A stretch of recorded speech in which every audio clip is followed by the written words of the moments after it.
Medok'tan Garcinia Gel 8'de sağlığı sunar. 8'de sağlık kaldığı yerden devam ediyor.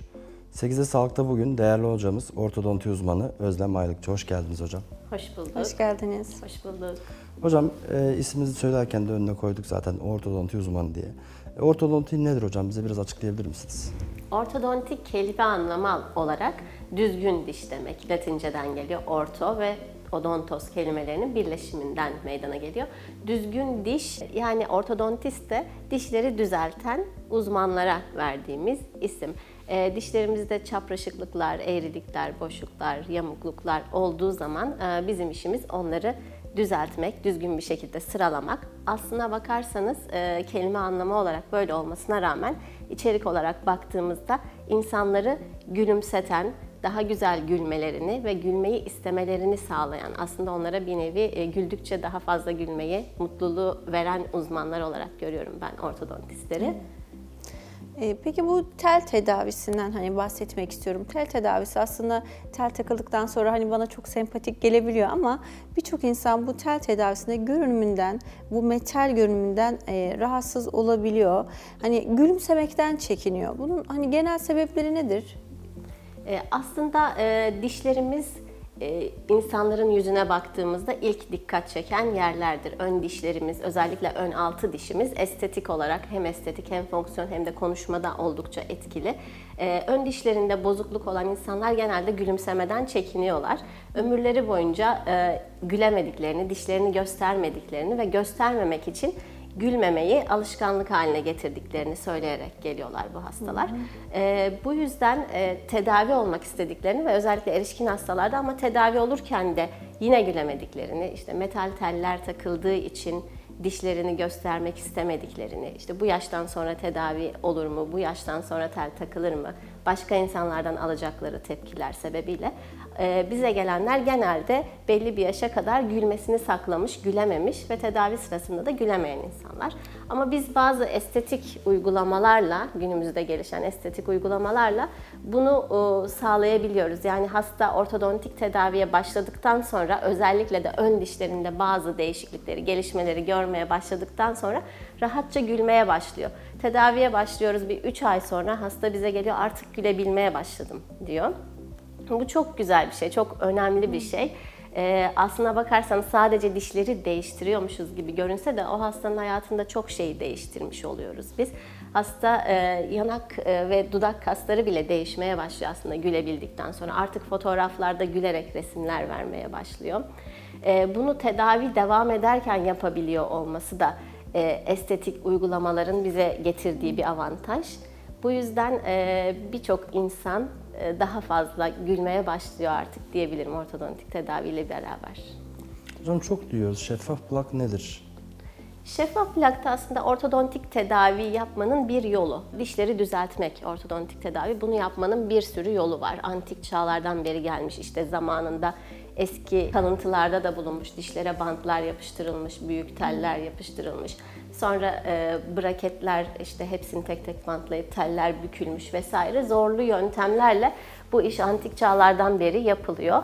Ama günümüzde artık şeffaf plaklar var. Teller ve braketler bir yana bırakılmış gibi görünüyor ki bu ortodontinin geleceği de bu yöne doğru gidiyor. Çünkü nasıl biz bantları, büyük telleri bırakıp braketlere geçtik, bugün de artık braketleri bırakıp plaklara geçmeye başladık yavaş yavaş. Yaklaşık bir 20 yıllık geçmişi var şeffaf plakların. Ülkemizde de yaklaşık bir 10 yıldır var ama son 5 yıldır çok fazla revaçta diyebilirim. Bu bir ortodontik tedavi yöntemi. Burada tel ve braketleri kullanmıyoruz. Sadece takılıp çıkarılabilen şeffaf, dışarıdan bakıldığında görünmeyen plaklar var. Bu plaklar dişe takıldığında dişleri düzeltemez izlenimi verebiliyor hastalara. Bu işte koruyucu plak, bunlar genel olarak halk arasında bilinen şeyler bu şekilde. Bunlar dişleri düzeltir mi, etkili olmaz, sağlıklı olmaz gibi düşünceler var. Ama bunlar farklı yöntemlerle çok hızlı gelişiyor. İnovasyon çok fazla bu alanda. Bunlar ortodontik tedaviyi yapabilen şeffaf kalıplar diyebilirim dişlere uyguladığımız. Peki ülkemizde ortalama bir 5 yıl kadar var dediniz. Evet. Peki ilgi ne durumda ülkemizde? Ya da en çok hangi amaçla şeffaf plak tercih ediliyor? İlgi giderek artıyor aslında. Özellikle bu işi yapan insanları, hastalar bunu arayarak gelmeye başladılar bizlere daha çok. Önceleri yapan doktor çok fazla değildi. Çünkü eskiden çok gelişmemişti plak teknolojisi. Bazı küçük bozukluklar, mesela ortodontik tedavi gördü hasta. Dişlerinde bir bozulma oldu. Onu tekrar düzeltebilmek için şeffaf plaklar yapıyorduk. O şekilde başladı bu iş. Artık her türlü gelişmeyle beraber bütün diş hareketlerini yapabilir konuma geldi ve işte sosyal medyadır bunun sayesinde çok da fazla duyuldu. Adını duymayan bilmeyen kalmadı artık.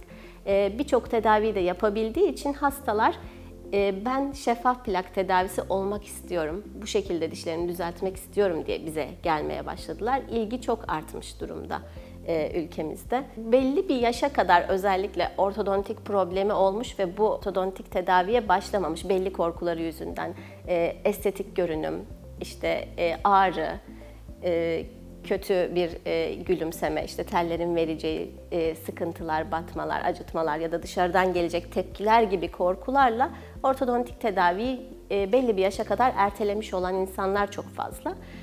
Bunlarda şeffaf plağı duyduktan sonra ben tedavi olmak istiyorum diye gelen hasta sayımız oldukça artıyor. Bir de küçük çocuklar var. Bunlar arasında da okullarda çok yaygın durumda. Çünkü bilirsiniz belki eskiden damaklıklar takıyorduk çocuklara. İşte ortasında vidalar olan, kocaman bütün damağı kaplayan, bunlarla çene genişletmesi yapıyorduk. İşte dişleri düzeltmeye çalışıyorduk. Artık şeffaf plaklar bunları da yapabiliyor. Hem dişleri genişletebiliyor. O yüzden çocuklar ve aileler arasında da yaygın. İşte damaklık takmak istemeyen ya da bunu çocuğuna taktırmak istemeyen, aman bekleyelim bütün dişler değişsin de sonra yaptıralım diyen insanlar da artık çocuklarını getirmeye başladı. Yani hem erişkinler hem de çocuklar direkt hem konfor hem de estetik beklentisiyle bize şeffaf plaklar için başvuruyorlar. Hocam şeffaf plak muayenesinde ilk muayeneye geldiğinde neler yapılıyor? Hasta bize ilk geldiğinde önce ortodontik problemini değerlendiriyoruz. Problemi nedir ve nasıl bir tedavi yöntemi gereklidir? Burada hastanın röntgenlerini alıyoruz ve ağız içi dijital ölçümlerini alıyoruz. Bu dijital ölçümde videosunu çekiyormuşuz gibi düşünün dişlerin. Bir dijital ekran üzerinde hastanın dişlerini 3 boyutlu halde görüyoruz. Kendisi de karşıdan görebiliyor. Bu şekilde problemini kendisi de hasta çok daha iyi anlıyor. Biz ne kadar anlatsak da orada gördüğü 3 boyutlu bir formda çok daha iyi anlıyor hasta ve tedaviye daha istekli oluyor. Daha sonra bu 3 boyutlu model üzerinde biz hastanın aşağı yukarı planlanan tedavisini gerçekleştiriyoruz. İncelediğimiz muayene ve röntgen kayıtlarına da bakarak işte gerekliyse diş çekimi, gerekliyse işte çene problemi varsa onun düzeltimi vesaire içeren bir planlama yapıyoruz. Hasta burada baktığı zaman tedavi bittikten sonra nasıl bir dişe sahip olacağını da görebiliyor. Yani bu bizim ona vaat ettiğimiz şey, onun hayal ettiği şey arasındaki fark ortadan kalkıyor aslında. Biz burada nasıl bir şey yapacağımızı hastaya gösteriyoruz. O da hayalindeki, beklentisindeki şeyle uyumlu mu onu görmüş oluyor. Ayrıca yeni gelişmelerle bu hazırladığımız diş formunu hastanın çektiğimiz fotoğrafına uyumlayabiliyoruz. Orada gülümseme fotoğrafını aldığımız zaman yeni dişleriyle tedavi bittikten sonra nasıl güleceğini de görebiliyor. İlk muayenede bunları yapıyoruz. Hasta kafasında hiçbir soru kalmadan çıkmış oluyor. Yani nasıl bir süreç onu bekliyor, neye ihtiyacı var, aşağı yukarı kaç tane plak kullanması gerekecek, bu ne kadar süre alacak, ona ne kadar mal olacak, bittiği zaman nasıl bir gülümsemeye sahip olacak ve bu sahip olacağı gülümseme onun beklentilerini karşılıyor mu? Bunların hepsinin cevabını orada hastaya vermiş oluyoruz. Orada hasta zaten kararını veriyor. Tedaviye başlamak ya da başka alternatif. Farklı alternatifler arasında da geçişler yapabiliyoruz. İşte böyle yaparsak böyle olacak, böyle yaparsak böyle olacak. Tercihi hastaya bırakabiliyoruz. İlk muayenede bu şekilde yaptığımızda hastanın kafasında hiçbir soru işareti kalmadan bizden ayrılıyor. Ona göre bu kayıtları dilerse hastaya da verebiliyoruz. İnceleyip üzerinde düşünüp kendi tedavisinin kararını kendisi verebiliyor. Evet. Peki ya çocuklar diyelim tedaviye ne zaman başlamalı? Ortodontik tedaviye. Çocukları ilk muayene ettiğimiz yaş 6-7 yaş civarı, ilk süt dişlerinin değişmeye başladığı zaman. Burada tedaviye başlayıp başlamama kararını vermek önemli. Çünkü her 6-7 yaşına gelen çocuk ortodontik tedaviye başlamalı diye bir durum yok. Mesela bazen aileler 6-7 yaşında geliyorlar, işte dişler arkadan geliyor, bu çocuğumun bir problemi var, hemen bir tedavi yapabilir miyiz? Ama her zaman bu gerekli olmayabiliyor çünkü alt ön dişler genelde arkadan gelir, işte yavaş yavaş yerine yerleşir. Bizim burada baktığımız şey, yerleşecek yeri var mı bu dişlerin? Çenelerde darlık var mı? Yani bizim erkenden, şimdiden büyüme gelişimini yönlendirerek müdahale edebileceğimiz bir şey var mı?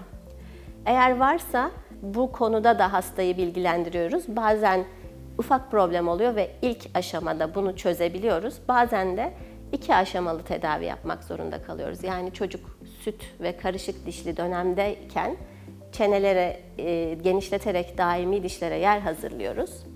Bütün dişler değiştiği zaman hastayı tekrar çağırıp gelen dişleri de tekrar çeneye sıralıyoruz. Bunun bilgisini de vermek önemli çünkü bir kere orada dişleri değiştirdikten sonra başka tedaviye ihtiyacı olmayacağını düşünen aileler var. Bazen de çok küçük problemler oluyor ve biz oradaki müdahaleyle tamamen çözmüş oluyoruz.